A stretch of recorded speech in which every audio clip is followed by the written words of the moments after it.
Today, we're diving into something that honestly sounds like sci-fi, but it's very real. The future of U.S. air power. To unpack the U.S. Air Force's Next Generation Air Dominance Program, NGAD, and specifically the new F-47 fighter, we'll cut the jargon, get straight to the facts. And it's crucial. This isn't just about new planes. It's about how global power dynamics are shifting in the skies. It really touches the future of conflict itself. And, with so much information out there, getting the clear picture, it's tough. That's a great point, because this story, it's got everything. Secret flights, huge budget arguments, even a president stepping in to name the plane. And this underlying race in the skies. Okay, let's unpack this. So the big news everyone was waiting for finally dropped. The USAF's 6th-gen fighter, the F-47, is going ahead, and Boeing got the nod. But the way it was announced, pretty unusual. March 21st, 2025, President Trump himself reveals Boeing won. And he insisted on the name F-47. Yeah, the quote was, "The generals picked a title, and it's a beautiful number. Quite something." And then he dropped another bombshell. An experimental version of the plane has secretly been flying for almost 5 years. Imagine that. Kept under wraps for 5 years. It's a huge reveal. And it didn't happen in a vacuum, right? To give some context, 2024 was a really turbulent year for both the Air Force's NGAD and the Navy's version, the FAXX. Both programs were under intense budget pressure. So much so that the Air Force Secretary at the time, Frank Kendall, actually delayed the final decision on the manned fighter. Basically, he punted the decision to the incoming Trump administration. Okay, so let's step back. Why NGAD? Why this massive push for a new generation? What was the wake-up call, especially regarding, say, China and Russia? Well, the simple answer is that the era of easy air superiority, the kind the U.S. enjoyed in places like Iraq, the Balkans, Libya, that's over. Those campaigns showed how effective stealth and second suppression of enemy air defenses were, and adversaries watched closely, particularly China. They developed a direct counter, A2AD, anti-accessory denial. Right. Anti-access, keep you out. Area denial, limit what you can do if you get in. Exactly. And it's important to distinguish this from Russia's strategy. Russia talks more about active defense, which is different, more tactical. China's A2AD is strategic. It's designed to push forces like aircraft carriers and their planes further away. It targets the enablers tankers, AWACS-type planes, jammers. The goal is to make it impossible for current tactical fighters to penetrate deep. And it uses a complex, layered network. Fighters, advanced SAMs, even ballistic and hypersonic missiles, radars, ships. Plus, as the source notes, they're aiming for significant mass to overwhelm potential U.S. advantages in sheer numbers. And the impact is, well, stark. The article points out these Chinese counter-air forces are now more widespread and complex than current U.S. forces in the region can really handle. There was that 2016 Defense Science Board study saying total air dominance across a whole battle space just isn't affordably achievable anymore against A2AD. Yeah, I remember reading Air Vice Marshal Jim Beck described it as designed to push you away, to keep you out of the fight, and very, very difficult to overcome. Yeah. And those numbers, current A2AD ranges around 500 nautical miles, but predicted to reach 1,000 by 2030. That's huge. It is. And that leads directly to this race we mentioned. There are rumors, pretty strong ones, about new Chinese 6th-generation fighters potentially accelerating that A2AD expansion. Andrew Hunter, who is the Air Force acquisition executive, admitted China could beat us to the punch on getting something operational. He did add, "I think we'll have the better capability, but we certainly have no time to lose." Which, highlights the urgency. Absolutely. And that urgency makes sense when you look at our current fleet, right? The F-35A's combat radius is about 590 nautical miles. The F-22A, maybe a bit less if it's flying fast. So they'd need refueling inside that 500-mile zone, potentially even closer, which makes the tankers, well, sitting ducks. It's just not sustainable against that threat. Precisely. So the answer wasn't just a better fighter. It had to be a whole new concept, a system of systems for air dominance. Yeah. The idea is to project power much deeper into that A2AD zone using everything air, space, cyber assets. It combines stand-in forces, the ones that go deep into danger. The F-47, presumably. Right, with standoff capabilities attacking from further away. The goal isn't that old blanket air dominance, maybe more like achieving air superiority or even pulsed superiority just where and when you need it.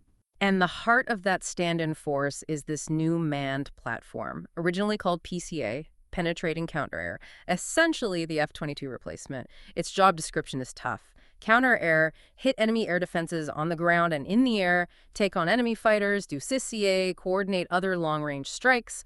And crucially, it has to get into that contested airspace where the F-22 and F-35 are now being pushed out. And it wouldn't go alone. That's where the collaborative combat aircraft, the CCAs, come in. These unmanned jets are designed to fly up threat. They're like adjuncts, carrying extra sensors, extra weapons, adding mass. They extend the reach and capability of the manned fighter. Initially, the thinking was maybe 3 to 5 CCAs per manned jet, but now they're talking possibly larger numbers, maybe under closer control, keeping the data links working securely in a fight. That's a huge challenge, though. So Air Force needs this huge, long-range penetrating fighter. But the Navy, they have similar threats over the ocean, but they couldn't use the same plane. Right. And here's where physics really dictated strategy. The Air Force design points towards a very large aircraft. The source mentions maybe 110,000 pounds maximum takeoff weight. What? Think like a small airliner or 2 F-35Bs put together, huge fuel load, lots of internal weapons. Okay, massive. But the Navy has hard limits for carrier ops, around 85,000 pounds MTOW. So the Air Force's design was just physically too big and heavy for carrier decks. A common platform was basically impossible. So separate paths, but even the Air Force path hit trouble, didn't it? That turbulence in 2024. Oh, absolutely. A real crisis of affordability, as some called it. The initial vision for those CCAs, the really high-end, loyal wingman idea, that started to shift. The focus moved towards cheaper, maybe even expendable or tritable drones. And then senior leaders started questioning the cost of the main manned fighter itself. Yeah, the article quotes Secretary Kendall back in June 2024 being really blunt about it. It's a very expensive platform, roughly 3 times the cost of an F-35. He said, ideally, I'd like to get it down to less than the price of an F-35. Given an F-35A is around $116 million. Well, that implies NGAD is looking like $300 million plus per plane. Ouch. Exactly. And General Alvin, the Air Force chief, was echoing those worries. He talked about a likely very, very thin budget for FY26 and asked that really fundamental question. What does an effective Air Force look like in the future? Which led to that pause in mid-2024. They actually stopped the source selection process to rethink the whole design. Affordability was the main driver, but also adapting to threats. DoD apparently estimated needing over $20 billion more just for R&D. And General Alvin warned, once we go through this one-way door, it's hard to pivot. They needed to be sure. And the core reason for hitting the brakes? Cost. Pure and simple. The Air Force just couldn't see how to afford a $300 million fighter when its absolute top priorities were already locked in. Those are the B-21 Raider bomber and the Sentinel ICBM replacement. Sentinel's costs had nearly doubled, approaching $141 billion. That soaked up any spare cash. So the pressure to slash NGAD's cost became immense. That's when you started hearing ideas like the Digital Century series. Right, the Digital Century series. What exactly does that concept involve? It sounds different. It is. It's a radical departure. Instead of spending decades designing one perfect, super expensive plane meant to last 50 years, the idea is to use digital engineering and open architectures to design, build, and field new aircraft much faster, maybe smaller batches, updated continually, almost like software. So you can adapt quicker. Exactly. Adapt at the speed of software, as they say. Swap capabilities in and out as threats change. Avoid getting locked into technology that might be obsolete before it's even deployed widely. It's a response to both cost and the pace of change. Makes sense. So this pressure affected the F-47's design thinking. Kendall suggested maybe if you offload capabilities to the CCAs, the manned jet could be smaller, cheaper. But the article also mentions operators were worried the original, maybe more capable design might still be needed. That it might not be the right airplane if it got watered down too much. It's a classic tension. Oh. And it extended to who could even build it. Analyst Richard Abulafia had that really stark quote about the choice between Lockheed and Boeing. He questioned Lockheed's F-35 track record versus Boeing's recent production struggles. His quote was pretty brutal. Do you hand the monopoly to Lockheed, or do you hope that Boeing somehow could execute? Wow. Yeah, that highlights the industrial base challenges, too. So despite all this, the consensus was still that something like NGAD was needed, just not at that original price tag. Which brings us back to Kendall punting the decision to the Trump administration. Keep options open. Right. And the trigger to finally make that decision seems to have been those rumors around late December 2024, Mao Zedong's birthday, apparently about China potentially flying its own 6th-gen prototypes. That added real urgency. Which also coincided with that brief, interesting spat involving Elon Musk, right? He was advising Trump and publicly called manned fighters obsolete on X. Yeah, he posted, they will just get pilots killed in the age of drones. Kendall pushed back pretty firmly on that one. He said something like, I have a lot of respect for Elon Musk as an engineer, but he's not a warfighter. Kendall reckoned it would be decades before Musk's drone-only vision could happen. A real clash of perspectives there. So fast forward again to March 2025. Trump makes the call. Boeing gets it. It's the F-47, and we're moving forward. Seems Musk view didn't carry the day there. And they released pictures, but deliberately blurred and distorted, keeping it very secret. Highly classified, yes. But they did release some skeleton specifications. Planned fleet size, over 185 aircraft, same as the F-22 fleet it's replacing. Top speed over Mach 2. Stealth, described as Stealth plus A had, which implies a significant step beyond even the F-22 Stealth Plus and the big one. Combat radius stated as greater than 1,000 nautical miles. That's over 1,850 kilometers. Okay, let's pause on that radius. 1,000 nautical miles plus. Compare that again. F-16 is maybe 400. F-22, F-35 are in the 590-670 range. F-15EX around 690. Exactly. This is a huge leap, specifically designed to operate inside that predicted 1,000 nautical mile A280 bubble from 2030 onwards. For context, the joint Uk-Italy-Japan GCAP fighter is aiming for maybe 1,200, 1,600 NM range too. It shows where 6th gen requirements are heading. But that raises questions about the CCAs again, doesn't it?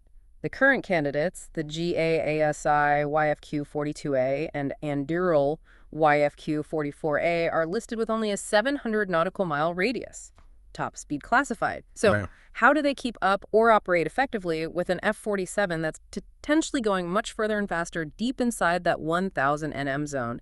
And the timelines for getting both operational, the article notes they seem unachievable to some analysts. Those are very valid operational questions, absolutely. And then there was Lockheed Martin's reaction to losing the main contract. No protest, which was interesting. Instead, they came out offering a kind of supercharged 5th generation plus F-35 variant using tech developed for NGAD, but in an F-35 airframe. They're claiming it could offer, say, 80% of the F-47's capability, but at maybe half the cost, which leaves a big question hanging. Is that a competitor to the F-47 or something to potentially supplement it, add numbers back into the equation? Exactly. It plays right into that debate. Yeah. A small number of exquisite, very expensive platforms versus needing more affordable mass. So wrapping this up, what does this all mean for you listening? I mean, this deep dive shows just how complex things are, huge strategic shifts, massive technical hurdles, and eye-watering costs. The F-47, it's a huge bet, a necessary one perhaps, but definitely a risk in this changing world. It really highlights the fundamental trade-offs, doesn't it? That need for incredible capability and range, which drives up cost, versus the constant pressure for affordability and just having enough aircraft. And concepts like that Digital Century series, building systems designed to adapt quickly, update like software that seems crucial now, it's about managing costs and staying relevant. Which leaves us with a big question to ponder. Given everything we've discussed, the F-47's capabilities, the cost, the evolving A280 threat, the CCA integration challenges, can a relatively small fleet of these incredibly advanced, expensive manned fighters, even with drones alongside them, truly guarantee the kind of air dominance the U.S. has relied on? Or will the sheer numbers matter argument eventually force a different path for future air power? What stands out to you in all this complexity? Thanks for joining us. We hope it gives you plenty to think about as you navigate our complex world. If you enjoyed this video, please consider dropping a like and subscribing to the channel so you can get notified when we release a new video. Thank you for your support.